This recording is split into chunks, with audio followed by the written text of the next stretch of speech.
بہت سے لوگ روزانہ فجر تو پڑھتے ہیں لیکن غلط طریقے سے، اور یہی وہ غلطی جو ان کے گھروں میں غربت، تنگی، رزق اور بے سکونی کا باعث بن رہی ہے۔ حضور پاک صلی اللہ علیہ وآلہ وسلم نے فرمایا، جو شخص نماز فجر غلط طریقے سے ادا کرتا ہے، اللہ اس کے گھر میں 3 بڑی آفتیں نازل فرماتا ہے۔ پہلی آفت ان کے گھر میں غربت ڈیرا ڈال لیتی ہے۔ یہ معمولی بات نہیں بلکہ روحانی تباہی کا آغاز ہے۔ آئیے جانتے ہیں کہ نماز فجر کو کیسے درست کیا جائے تاکہ رحمتوں کے دروازے کھلیں، نہ کہ مصیبتوں کے۔ مکمل نماز کا طریقہ جاننے کے لیے ویڈیو کو آخر تک ضرور دیکھیے گا۔ بسم اللہ الرحمن الرحیم۔ السلام علیکم ورحمۃ اللہ وبرکاتہ۔ پیارے دوستو، بہت سے لوگ نماز فجر غلط پڑھتے ہیں۔ جی ہاں، ایک تحقیق کے مطابق 99% لوگ فجر کی نماز میں ایسی غلطیاں کرتے ہیں جن کا انہیں اندازہ تک نہیں ہوتا۔ نبی کریم صلی اللہ علیہ وآلہ وسلم نے فرمایا، جو شخص فجر کی نماز صحیح طریقے سے ادا کرے گا اس کے تمام پچھلے گناہ معاف کر دیے جاتے ہیں، لیکن جو فجر کی نماز کو ضائع کرتا ہے یا غلط طریقے سے پڑھتا ہے، اس کے رزق میں تنگی آ جاتی ہے، غربت، پریشانی اور محتاجی اس کا پیچھا نہیں چھوڑتی۔ کتنے ہی گھروں میں بے برکتی فجر کی نماز کی کوتاہی کی وجہ سے ہے۔ کیا آپ واقعی فجر صحیح طریقے سے پڑھ رہے ہیں؟ آج کی ویڈیو میں ہم سیکھیں گے فجر کی نماز کا وہ مسنون طریقہ جس سے نہ صرف گناہ معاف ہوتے ہیں بلکہ رزق کے دروازے بھی کھلتے ہیں۔ ایک مرتبہ نبی کریم صلی اللہ علیہ وآلہ وسلم نے نماز فجر کی کے بعد صحابہ اکرام رضی اللہ تعالیٰ عنہ سے فرمایا کہ آج رات ایک عجیب بات ہوئی، کیا تم میں سے کسی نے خواب دیکھا؟ صحابہ نے عرض کیا کہ نہیں یا رسول اللہ صلی اللہ علیہ وآلہ وسلم۔ تو آپ صلی اللہ علیہ وآلہ وسلم نے فرمایا کہ میں نے خواب میں 2 فرشتوں کو دیکھا جو میرے پاس آئے اور انہوں نے کہا کہ آؤ ہم تمہیں ایک منظر دکھاتے ہیں۔ پھر مجھے لے کر چلے اور میں نے ایک ایسا منظر دیکھا جو دل کو دہلا دینے والا تھا۔ آپ صلی اللہ علیہ وآلہ وسلم نے فرمایا کہ میں نے ایک شخص کو دیکھا جو اپنے سر پر پتھر مار رہا تھا، اور جب وہ پتھر لگتا تو اس کا سر پھٹ جاتا اور پھر وہ دوبارہ جڑ جاتا اور پھر وہ شخص دوبارہ اس پتھر سے اپنے سر کو مارتا۔ اس اذیت ناک منظر کو دیکھ کر میں نے پوچھا کہ یہ کون ہے اور اسے یہ عذاب کیوں دیا جا رہا ہے؟ تو فرشتوں نے جواب دیا کہ یہ وہ شخص ہے جو قرآن پڑھا کرتا تھا لیکن اس پر عمل نہیں کرتا تھا اور نماز فجر کو چھوڑ دیا کرتا تھا۔ یہ وہ شخص ہے جو فجر کے وقت اٹھتا نہیں تھا اور سوتا رہتا تھا، اسے رب کی پکار سنائی نہیں دیتی تھی۔ یہ وہ بد نصیب ہے جو دنیا کی نیند کو آخرت کی نجات پر ترجیح دیتا تھا۔ اور ایک موقع پر رسول پاک صلی اللہ علیہ وآلہ وسلم نے فرمایا کہ جو شخص فجر اور عشاء کی نماز باجماعت پڑھتا ہے وہ گویا ساری رات اللہ کی عبادت میں مشغول رہا۔ یہ کتنی بڑی خوشخبری ہے کہ صرف 2 نمازیں باجماعت پڑھنے والے سے ایسا اجر ملتا ہے جیسے پوری رات جاگ کر عبادت کی ہو۔ اور پھر وہ صحابی حضرت بلال رضی اللہ تعالیٰ عنہ جن کی آذان سے مدینہ جاگتا تھا، جب وہ آذان دیتے تو صحابہ کی آنکھیں کھل جاتی تھیں اور وہ مسجد کی طرف دوڑ پڑتے تھے۔ حضرت بلال فجر کے وقت آذان دیتے تو رسول اللہ صلی اللہ علیہ وآلہ وسلم کا چہرہ انور چمکنے لگتا، خوشی سے پر نور ہو جاتا، کیونکہ وہ جانتے تھے کہ اب میری امت اٹھے گی، اب وہ رب کے دربار میں حاضر ہوگی۔ تو وہ آذان ایسی ہوتی تھی جو دلوں کو جگا دیتی تھی، لوگوں کو بیدار کر دیتی تھی۔ اور ایک دفعہ ایک نوجوان صحابی مسجد میں فجر کے لیے نہ آیا، حضور پاک صلی اللہ علیہ وآلہ وسلم نے اس کی غیر موجودگی کو محسوس کیا اور نماز کے بعد صحابہ سے پوچھا فلاں کہاں ہے؟ صحابہ نے عرض کیا کہ یا رسول اللہ صلی اللہ علیہ وآلہ وسلم وہ بیمار ہے اور کمزور ہے۔ آپ نے فرمایا کہ اگر وہ 2 آدمیوں کے سہارے بھی چل سکتا ہے تو بھی اسے مسجد آنا چاہیے۔ سبحان اللہ! اتنی تاکید کی بیماری اور کمزوری کے باوجود بھی نماز فجر کو مسجد میں باجماعت ادا کرنے کا حکم دیا جا رہا ہے۔ نماز فجر دین اسلام کا وہ روشن آغاز ہے جو بندے کے دن کو نور سے بھر دیتا ہے۔ یہ وہ لمحہ ہے جب ساری دنیا نیند کی آغوش میں ہوتی ہے اور ایک مومن رب کے سامنے کھڑا ہوتا ہے۔ یہ وہ لمحہ ہوتا ہے جب آسمان کے دروازے کھول دیے جاتے ہیں، رحمتوں کا نزول ہوتا ہے اور اللہ خود اپنے بندوں پر نظر رحمت فرماتا ہے۔ رسول پاک صلی اللہ علیہ وآلہ وسلم نے فرمایا کہ تمہارے پاس رات اور دن کے فرشتے آتے ہیں اور وہ فجر اور عصر کی نمازوں پر جمع ہوتے ہیں۔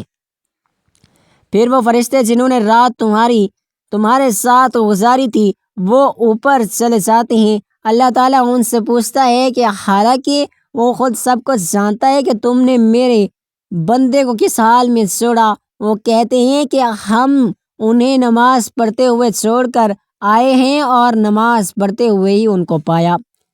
وہ لوگ جو فجر کے وقت نیند میں ڈوبے رہتے ہیں، تمہاری نیند تمہیں کیا دے سکتی ہے، تمہیں کیا چیز پا لیتے ہو؟ جب تم فجر کی نماز چھوڑ دیتے ہو تو تم اس لمحے کو کھو دیتے ہو جب رب تعالیٰ خود اپنی بندے کے قریب آتا ہے، جب اس کی رحمت ہر سو پھیلی ہوتی ہے اور جب فرشتے تمہارے اعمال لے کر اس کے حضور پیش ہوتے ہیں۔ فجر کی نماز کا صحیح طریقہ سکھانا ہر مسلمان پر فرض ہے، کیونکہ یہی وہ نماز ہے جس سے دن کی ابتدا ہوتی ہے۔ یہی وہ نماز ہے جس سے بندہ اپنے رب کے سامنے حاضر ہو کر گویا یہ کہتا ہے کہ یا اللہ میں نے ساری رات سو کر گزار دی، لیکن اب میں حاضر ہوں تاکہ تیرا حکم بجا لاؤں۔ نماز فجر کی 2 رکعت سنتیں ایسی ہیں جن کے بارے میں رسول پاک صلی اللہ علیہ وآلہ وسلم نے فرمایا کہ ان 2 رکعتوں کی فضیلت دنیا اور دنیا میں جو کچھ بھی ہے ان سب سے بہتر ہیں۔ ان 2 رکعتوں کی حفاظت نبی کریم صلی اللہ علیہ وآلہ وسلم خود بھی فرماتے اور دوسروں کو بھی تلقین فرماتے تھے، حتیٰ کہ سفر میں بھی انہیں ترک نہ فرماتے۔ نماز فجر کی نیت یوں کی جاتی ہے کہ دل میں یہ ارادہ ہو کہ میں اللہ کے لیے 2 رکعت نماز فرض ادا کرتا ہوں۔ نماز کا آغاز تکبیر تحریمہ سے ہوتا ہے، یعنی کہ اللہ اکبر کہہ کر دونوں ہاتھوں کا کاندھوں پر یا کانوں تک اٹھا کر سینے پر باندھ لیے جاتے ہیں۔ پھر ثنا یعنی سبحانہ اللہم و بحمدی کا پڑھی جاتی ہے۔ اس کے بعد سورۃ الفاتحہ پڑھی جاتی ہے جو ہر رکعت میں فرض ہے۔ اس کے بعد کوئی اور سورت کم از کم 3 آیات قرآن مجید سے پڑھی جاتی ہیں اور پھر رکوع کیا جاتا ہے، سبحان ربی العظیم کہا جاتا ہے کم از کم 3 مرتبہ، پھر قیام کیا جاتا ہے، سمیع اللہ لمن حمیدہ کہا جاتا ہے، پھر سجدے میں جایا جاتا ہے اور سبحان ربی الاعلیٰ کہا جاتا ہے، پھر بیچ میں بیٹھ کر دوسرا سجدہ بھی کیا جاتا ہے اور اس طرح دوسری رکعت بھی سورۃ الفاتحہ اور کئی سورۃ الآیات بھی پڑھی جاتی ہے۔ دوسری رکعت بعد آخری تشہد میں بیٹھا جاتا ہے اور تحیات اور درود ابراہیمی اور دعائیں بھی پڑھی جاتی ہیں اور سلام بھی پھیر دیا جاتا ہے۔ نماز مکمل ہو جاتی ہے۔ یاد رکھو نماز فجر کے لیے بر وقت اٹھنا ایک جہاد سے کم نہیں، لیکن جو لوگ اس جہاد میں کامیاب ہو جاتے ہیں وہ اللہ کے محبوب بندے بھی بن جاتے ہیں۔ فجر کی نماز کے لیے سونے سے پہلے نیت کرو اور اللہ سے دعا مانگو کہ وہ تمہیں وقت پر جگا دے۔ سونے سے پہلے وضو کر کے سونا بھی برکت لاتا ہے، نیند کو عبادت میں بدل دیتا ہے۔ اگر ممکن ہو تو الارم بھی لگاؤ یا کسی کو کہو کہ جگا دے، لیکن سب سے مؤثر طریقہ دل کی لگن اور نیت ہے۔ جب دل میں ہو کہ میں نے فجر کی نماز ضرور پڑھنی ہے تو اللہ بھی مدد فرماتا ہے۔ بعض لوگ کہتے ہیں کہ ہم کوشش تو کرتے ہیں لیکن آنکھ نہیں کھلتی۔ دراصل آنکھ نہیں، نیتیں بند ہو جاتی ہیں۔ جب تم دل سے چاہو گے تو رب خود جگا دے گا۔ نبی کریم صلی اللہ علیہ وآلہ وسلم نے فجر کی نماز کو منافقوں پر سب سے بھاری قرار دیا کیونکہ وہ رات کے آرام کو ایمان پر ترجیح دیتے، لیکن جو لوگ سچے مومن ہوتے ہیں وہ ساری دنیا کو چھوڑ کر اللہ کی رضا کے لیے اٹھ کھڑے ہوتے ہیں۔ فجر کی نماز نہ صرف فرض ہے بلکہ بندے کے دل کو برکت والا بناتی ہے۔ جو دن فجر سے شروع ہوتا ہے وہ شیطان سے محفوظ رہتا ہے اور جس دن کی ابتدا بغیر نماز کے ہو وہ بے برکتی والا ہوتا ہے۔ نماز فجر کے بعد اذکار اور تلاوت قرآن مجید کی بڑی فضیلت ہیں۔ رسول اللہ صلی اللہ علیہ وآلہ وسلم خود فجر کے بعد اشراق تک مسجد میں بیٹھے رہتے تھے اور اللہ کا ذکر کرتے تھے۔ یہ وقت دعا کی قبولیت کا ہوتا ہے۔ فجر کے بعد تھوڑی دیر بیٹھ کر استغفار کرو، تسبیحات پڑھو، قرآن مجید پڑھو، اللہ سے مدد مانگو۔ تمہیں جو چاہیے وہ وقت سب سے بہتر مانگنے کے لیے ہے، کیونکہ اس وقت دل نرم ہوتا ہے، روح تازہ ہوتی ہے، فضا پاکیزہ ہوتی ہے اور اللہ قریب ہوتا ہے۔ نماز فجر کے لیے وضو کا خیال رکھو، پاکی کے بغیر کوئی عبادت قبول نہیں ہوتی۔ سحری کے وقت اٹھ کر وضو کرو، اگر وقت ہو تو تہجد پڑھو، تمہیں فجر کے لیے مزید قوت دے گا۔ فجر کی نماز باجماعت ادا کرنا سنت ہے، بعض علماء کرام کے نزدیک واجب کے قریب ہے۔ اس کی بڑی فضیلت آئی ہے کہ جو شخص 40 دن تک فجر کی نماز باجماعت ادا کرتا ہے اسے نفاق سے برات کی سند ملتی ہے۔ جو لوگ سوتے رہتے ہیں اور نماز فجر چھوڑ دیتے ہیں ان کے متعلق سخت وعیدیں آئی ہیں۔ ان کے کانوں میں شیطان پیشاب کرتا ہے، یعنی وہ اس قدر غفلت کا شکار ہو جاتے ہیں کہ شیطان ان کے اندر نفرت اور سستی بھر دیتا ہے۔ فجر کی نماز کو کبھی معمولی نہ سمجھو، یہ نماز تمہاری زندگی بدل سکتی ہے۔ یہ وہ نماز ہے جس سے تمہارے دل کا رخ طے ہوتا ہے۔ اگر دن کا آغاز اللہ سے ہو تو برکتیں تمہارے ساتھ چلتی ہیں، اگر دن کا آغاز غفلت سے ہو، لاپرواہی سے ہو تو پریشانیاں تمہارا پیچھا نہیں چھوڑتی۔ فجر کی نماز سے تمہارے چہرے پر نور آتا ہے، تمہارے رزق میں وسعت آتی ہے، تمہاری دعاؤں میں اثر پیدا ہوتا ہے، تمہارے دل کو سکون ملتا ہے، تمہارے قدم سیدھے رہتے ہیں اور تم اللہ کے قریب ہوتے ہو۔ اس نماز کے ذریعے تم خود کو شیطان کے پنجوں سے آزاد کرتے ہو اور اللہ کی رحمتوں کے چھاؤں میں آ جاتے ہو۔ اور اپنے بچوں کو بھی فجر کی نماز کی عادت ڈالو۔ گھر میں فجر کی اذان کی آواز آئے تو گھر والے جاگ جائیں، ماں باپ خود اٹھیں گے تو اولاد بھی اٹھے گی، اگر ماں باپ سوئے رہیں گے تو بچے کیسے جاگیں گے؟ آج ہمارے گھروں میں فجر کی نماز کا اہتمام ختم ہوتا جا رہا ہے، اس لیے برکتیں بھی کم ہو گئی ہیں، سکون بھی کم ہو گیا ہے، رزق میں تنگی آ گئی ہے، دلوں میں بے برکتی بے چینی بھر گئی ہے۔ اگر تم چاہتے ہو کہ تمہارے دل میں خوشیوں سے بھر جائیں، تمہارے گھر نور سے جگمگا اٹھیں، تمہارے چہرے پر سکون ہو، تمہارے اعمال میں خیر ہو، تو فجر کی نماز کو اپنی زندگی کا لازمی حصہ بنا لو، کبھی قضا نہ ہونے دو، کبھی سستی نہ کرو، کبھی لاپرواہی نہ کرو، چاہے سردی ہو، چاہے گرمی ہو، چاہے نیند کا غلبہ ہو، چاہے تھکن ہو، یاد رکھو جنت کی راہیں انہی قدموں سے طے ہوں گی۔ جو فجر کے لیے اٹھتے ہیں اللہ رب العزت سے دعا ہے کہ اللہ تعالی ہم سب کو نماز فجر نہ صرف باجماعت بلکہ مکمل اخلاص اور صحیح طریقے سے ادا کرنے کی توفیق عطا فرمائے۔ یا اللہ ہمارے دلوں میں نماز کی محبت پیدا فرما۔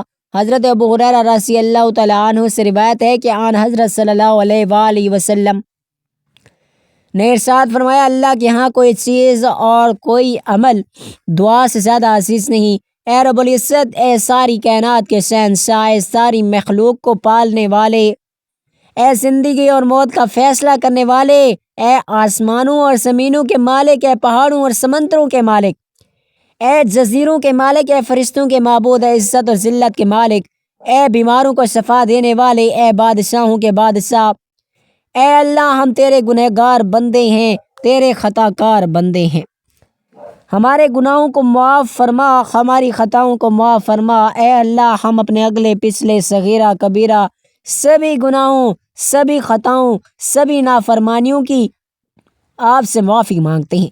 اے اللہ رب العزت ہم اپنے گناہوں سے توبہ کرتے ہیں، ہماری توبہ کو قبول فرما۔ اے اللہ ہم گنہگار ہیں، ہم سیاہکار ہیں، ہم بدکار ہیں، تیرے احکام کے نافرمان ہیں، تیرے ناشکر ہیں، لیکن میرے معبود تیرے سوا تیرے نام لیوا بندے ہیں، تیری توحید کی گواہی دیتے ہیں، تیرے سوا کوئی عبادت کے لائق نہیں ہے، تیرے سوا کوئی بندگی کے لائق نہیں ہے، تیرے سوا کوئی تعریف کے لائق نہیں ہے۔ ہمارے معبود، ہم گنہگار، ہمارے گناہ تیری رحمت سے بڑے نہیں ہیں، تو اپنی رحمت سے ہمارے گناہ معاف کر دے۔ اے اللہ پاک ہمیں گمراہی کے راستے سے ہٹا کر صراط المستقیم کے راستے پر چلنے والا بنا دے۔ اے اللہ ایسی نمازیں پڑھنے کی توفیق عطا کر جس نماز سے تو راضی ہو جائے، زندگی میں ایسے نیک اعمال کرنے کی توفیق عطا کر جن اعمال سے تو راضی ہو جائے، ہمیں ایسی زندگی گزارنے کی توفیق عطا کر جس زندگی سے تو راضی ہو جائے۔ ایمان پر زندگی زندہ رکھ اور ایمان پر ہی موت عطا کر۔ اے اللہ ہمیں تیرے احکام کی فرما برداری کرنے والا بنا، تیرے پیارے حبیب جناب محمد مصطفیٰ صلی اللہ علیہ وآلہ وسلم کے نیک اور پاکیزہ آداب کو اپنانے والا بنا دے۔ اے اللہ ہماری پریشانیوں کو دور کر دے۔ اے اللہ جو بیمار ہیں انہیں شفا کا کاملہ عاجلہ عطا فرما۔ اے اللہ جو بے اولاد ہیں انہیں اپنے خزانوں میں سے نیک اور صالحہ اولاد عطا فرما۔ اے اللہ جن کے جو کام رکے ہوئے ہیں پورے کر دے۔ یا اللہ بچھڑے ہوں کو ملا دے۔ یا اللہ شادی شدہ جوڑوں میں محبت اور الفت اور خلوص پیدا کر دے، ان کی زندگیوں میں برکت ڈال دے۔ اے اللہ تمام لڑکے اور لڑکیوں کے نصیب اچھے کر دے۔ اے اللہ جو قرض کے تلے بوجھ تلے دبے ہوئے ہیں ان قرض سے جلد چھٹکارا عطا کروا دے۔ اے اللہ رب العزت شیطان سے ہماری حفاظت فرما۔ اے اللہ ہمیں حلال رزق کمانے کی توفیق عطا فرما اور حرام سے بچا۔ آمین یا رب العالمین۔ ناظرین اگر آپ کو یہ ویڈیو اچھی لگی ہو تو ویڈیو کو لائک کریں، ہمارے چینل کو شیئر کریں، ہمارے اس معلوماتی چینل کو سبسکرائب کریں۔ اگلی ویڈیو تک کے لیے اجازت دیجیے۔ اللہ حافظ۔ اللہ تعالی ہم سب کا حامی و ناصر ہو۔ جزاک اللہ۔